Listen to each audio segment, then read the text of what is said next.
Part 22 Insta umpire.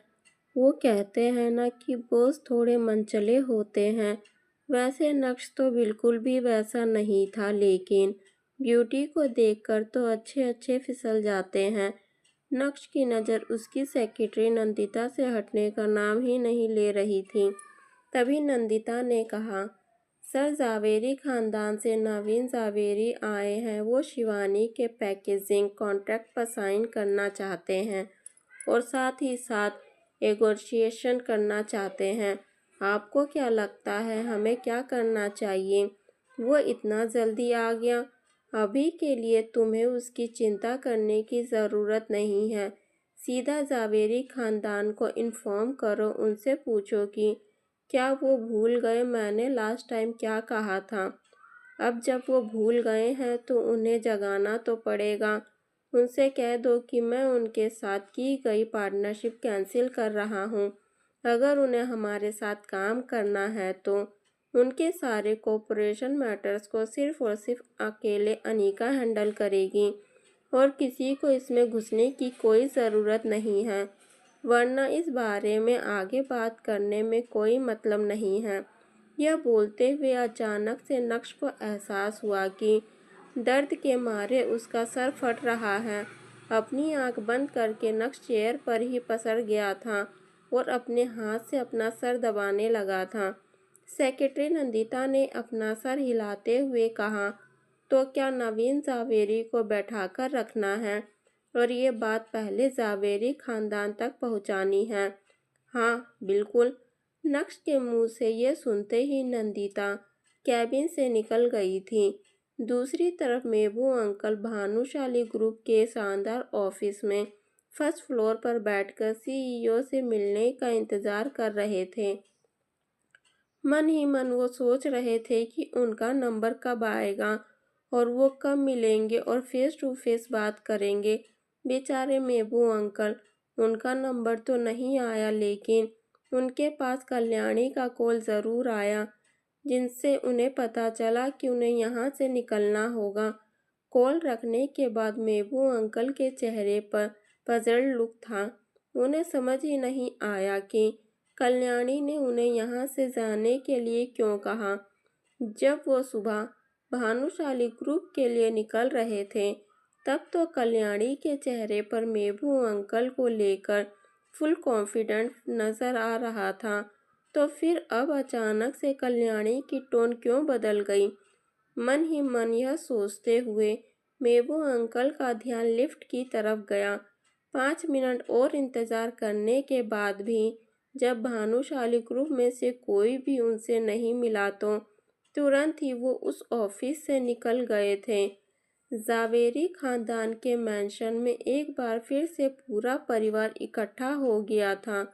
Kalyani ने फिर से एक फैमिली मीटिंग जो बुलाई थी, लेकिन इस मीटिंग में अनीका और चित्रा को शामिल नहीं किया गया था। यह लोग मेरे साथ ऐसा क्यों कर रहे हैं? अनीका में ऐसा क्या है जो वो मुझसे भी बेहतर है? उसकी खुद की कंपनी तो उससे संभाली नहीं जा रही है, बंद होने की कगार पर खड़ी है। मुझे तो लगता है कि भानुशाली ग्रुप का नया सीईओ बेवकूफ़ है। आज नहीं तो कल देख लेना, इस नए सीईओ के कारण भानुशाली ग्रुप भी डूब जाएगा। जब मेबू अंकल लौटकर आए तो उन्हें कल्याणी से पता चला कि भानुशाली ग्रुप उनके साथ की गई पार्टनरशिप को कैंसिल कर रहा है। यह सुनकर मेबू अंकल अचानक से फ्यूरियस हो गए थे। मेबू अंकल को समझ नहीं आ रहा था कि आखिर भानुशाली ग्रुप को उनसे क्या दुश्मनी है। ठीक है, कोई बात नहीं, अगर उन्हें जावेरी खानदान के साथ काम नहीं करना है, लेकिन ऐसा भी नहीं है न कि भानुशाली ग्रुप चाहता है कि जावेरी खानदान के कॉर्पोरेशन मैटर सिर्फ और सिर्फ अनीका हैंडल करें, जिसे मेबू अंकल बिल्कुल भी पसंद नहीं करते हैं। कल्याणी ने मेबू अंकल की ओर देखा, जो गुस्से से हवा में उड़ रहे थे। भानुशाली ग्रुप जिस तरह से मेबू अंकल से पेश आ रहा था, उससे कल्याणी भी खुश नहीं थी, लेकिन वो कर भी क्या सकती थी। कल्याणी ने मेबू अंकल से कहा। नवीन, आराम से, पूरा परिवार यहाँ बैठा है, शांति रखो। उसके बाद कल्याणी ने बाकी लोगों की ओर देखते हुए कहा, इस मैटर के बारे में आप लोग क्या सोच रखते हैं? हमें क्या करना चाहिए? दादी, भानुशाली ग्रुप के सीईओ ने बिजनेस कोऑपरेशन के लिए सिर्फ अनीका को ही क्यों चुना है? उन दोनों के बीच में ऐसा क्या रिश्ता है? परिवार की एक मेंबर ने अपनी आवाज उठाते हुए कहा। हाँ, क्यों ना हम इस बारे में पहले अनीका से बात करें। अगर वो एक दूसरे को जानते हैं तो भानुशाली ग्रुप के साथ काम करना हमारे लिए और भी ज़्यादा आसान हो जाएगा। दूसरे मेंबर ने भी अपनी राय सामने रखी। जहाँ तक मुझे याद है, अनीका ने हमसे कहा कि जब वो लास्ट टाइम भानुशाली ग्रुप के ऑफिस गई थी तब उसने सीईओ को देखा भी नहीं था। उसकी तो मुलाकात ही नहीं हुई थी। यह कैसे हो सकता है? सीईओ तो अनीका के लिए पागल हो रहा है और यहाँ अनीका कह रही है कि वो मिली ही नहीं। वो हमसे झूठ बोल रही है। एक जवान और खूबसूरत लड़की और दूसरी तरफ जवान और अग्रेसिव सीईओ, अगर वो एक दूसरे को अच्छे से नहीं जानते तो ये कोऑपरेशन इतनी आसानी से नहीं होता। मुझे तो उसकी बातों पर बिल्कुल यकीन नहीं है। मेबो अंकल का भांजा, जो पूरे समय मेबो अंकल के साथ ही रहता है, उसने भी अपनी राय पेश की। जब जावेरी खानदान के बाकी लोगों ने यह सुना तो वो भी धीमी आवाज में इस टॉपिक पर डिस्कस करने लगे थे। हाँ, हो सकता है कि अनीका ने उसे सीईओ को किसी और तरीके से पटाया हो जिससे चीजें स्मूथ हो जाए, उसके लिए भी और हमारे लिए भी। हाँ, वैसे भी उसका पति तो पूरा यूजलेस है, कोई जॉब नहीं करता और घर बैठा रहता है। और अनीका, वो बहुत ही स्ट्रॉन्ग विल्ड औरत है। शायद वो ये सब अपने फ्यूचर को सिक्योर करने के लिए कर रही हो। सभी लोगों का डिस्कशन सुनने के बाद मेबू अंकल काफी बेटर फील कर रहे थे। उनके चेहरे पर एक मुस्कान आ गई थी। हालांकि उन्होंने तुरंत ही उस मुस्कान को छुपा लिया था। अनीका कल्याणी के सबसे बड़े बेटे की बेटी थी। जब उसने देखा कि लोग अनीका के लिए कुछ भी अनाप शनाप बोले जा रहे हैं तो तुरंत ही कल्याणी ने 2 बार खांसते हुए सभी को इशारा किया कि वो अपनी बकवास बातें बंद करें। भले ही कल्याणी अनीका को पसंद नहीं करती थी, लेकिन कल्याणी को अपने बड़े बेटे से बहुत प्यार था। उसके खातिर कल्याणी को बीच में आना ही पड़ा और सभी लोग शांत भी हो गए। यह मैटर सिर्फ अनीका से जुड़ा हुआ नहीं है, यह मैटर जावेरी खानदान से जुड़ा है और हमें लॉन्ग टर्म के बारे में इस पर सोचना होगा, क्योंकि भले ही वो हमारे साथ कॉन्ट्रैक्ट कैंसिल कर दें, लेकिन जावेरी खानदान के पास अभी वो एबिलिटी नहीं है कि वो कॉन्ट्रैक्ट का फाइन भर सकें। तो ये सोचकर चलिए कि अगर कॉन्ट्रैक्ट कैंसिल हुआ तो सबसे ज़्यादा नुकसान जावेरी खानदान को होगा, अनीका को नहीं।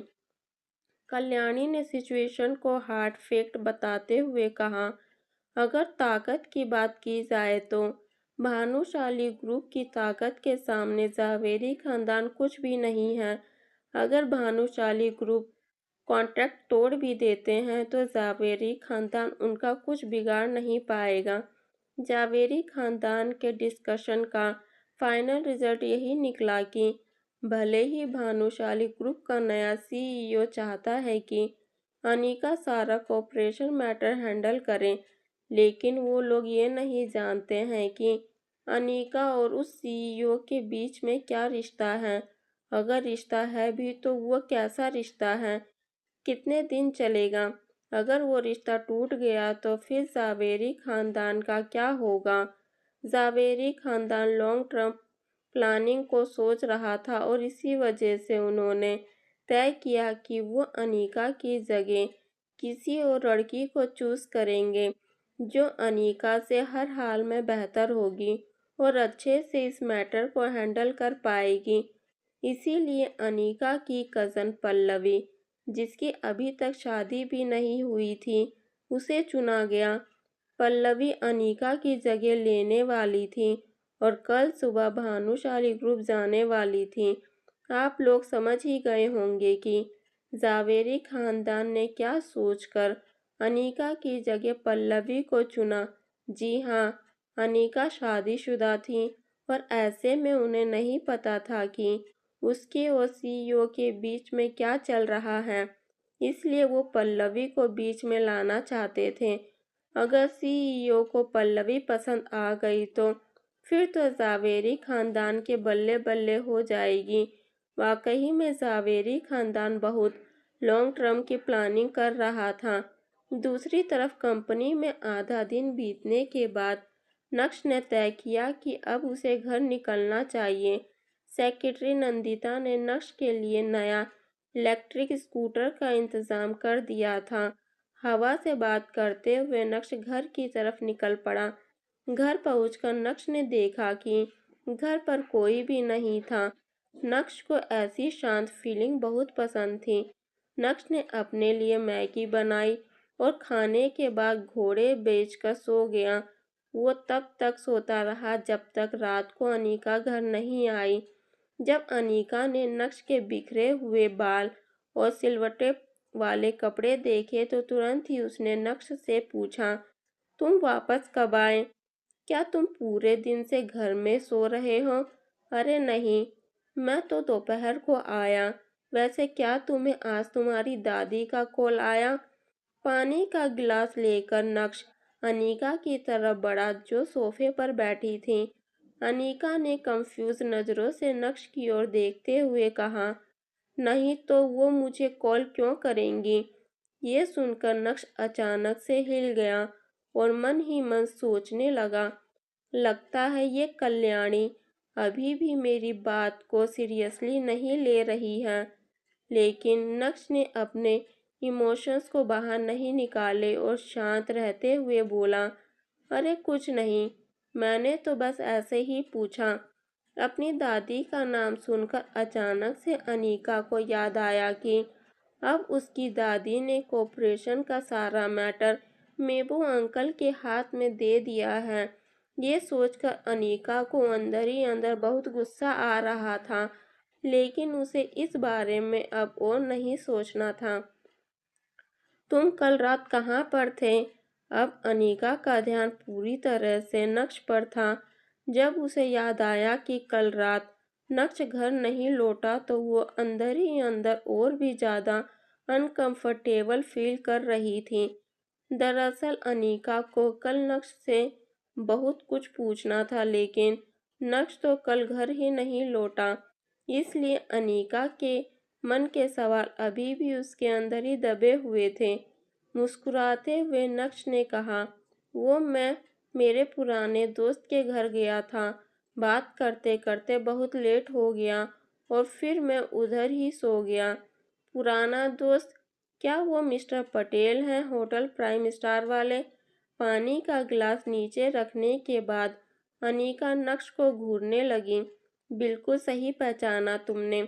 नक्श अनीका से छुपाना नहीं चाहता और नेचुरल अंदाज में जवाब दिया। अनीका चौंक गई जब उसने नक्श के मुंह से इतना स्ट्रेट फॉरवर्ड जवाब सुना। कुछ सेकंड सोचने के बाद अनीका सोफे पर लेट गई और गहरी सांस लेते हुए बोली, हालांकि मुझे ये तो नहीं पता कि तुम मिस्टर पटेल को कैसे जानते हो, लेकिन अगर तुम कह रहे हो कि कल पूरी रात तुम उनके साथ बातें कर रहे थे, तो मुझे इस बात पर भरोसा नहीं हो रहा है। यह बोलने के बाद अनीका ने टीवी का रिमोट उठाया और टीवी ऑन करते हुए बोली, अच्छा ये बताओ कि मिस्टर पटेल किस तरह के इंसान हैं? वैसे क्या उनके पास इतना टाइम है कि तुम्हारे साथ इतने लंबे समय तक बात कर सकें? तुम कल लाइट में थे, इसका मतलब ये नहीं कि तुम कुछ भी बोलोगी और मैं मान लूंगी। नक्श ने अपने दोनों कंधे ऊपर की ओर उठाए, लेकिन बोला कुछ नहीं। जाओ और मेरे लिए मैगी बनाओ, मैं डिनर करके नहीं आई हूँ। अनीका का ध्यान पूरी तरह से ड्रामा सीरीज पर अटका हुआ था, जो आज टीवी पर पहली बार आ रही थी।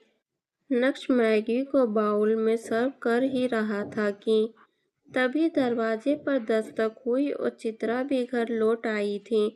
चित्रा ने देखा कि नक्श किचन में खाना बना रहा है।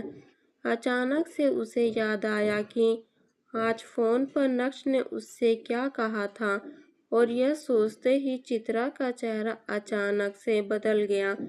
नक्श को देखकर चित्रा ने कुछ ऐसा रिएक्शन दिया, लेकिन जब नक्श की तरफ से चित्रा को कोई रिएक्शन नहीं मिला तो वो और भी ज्यादा गुस्सा हो गई और अपने जूते उतारने के बाद सीधा अनीका की तरफ बढ़ी और सोफे पर जाकर बैठ गई।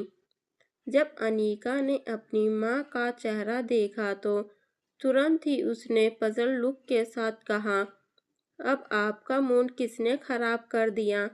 चेहरे पर 12 क्यों बजे हैं? और कौन हो सकता है? कोई है जिसने अपनी जिंदगी में कुछ नहीं सीखा सिवाय बड़ों की डिसरिस्पेक्ट करने के। यह बोलते हुए चित्रा की नज़र सीधा किचन की तरफ गई और अनीका समझ गई कि चित्रा किसकी तरफ इशारा कर रही है। उसे समझ आ गया कि जरूर नक्श ने ऐसा कुछ किया है जिसकी वजह से उसकी माँ नाखुश है। क्या चित्रा अनीका के सामने उसकी और नक्श की कन्वर्सेशन रखेगी? अगर ऐसा हुआ तो अनीका किसकी साइड लेगी, अपनी माँ की या फिर नक्श की? क्या अनीका भी नक्श को उसके पेरेंट्स का फिजिकल एग्जामिनेशन करवाने को लेकर फोर्स करेगी, या फिर पहली बार अनीका नक्श का साइड लेगी? कल जब पल्लवी भानुशाली ग्रुप जाएगी तब क्या होगा?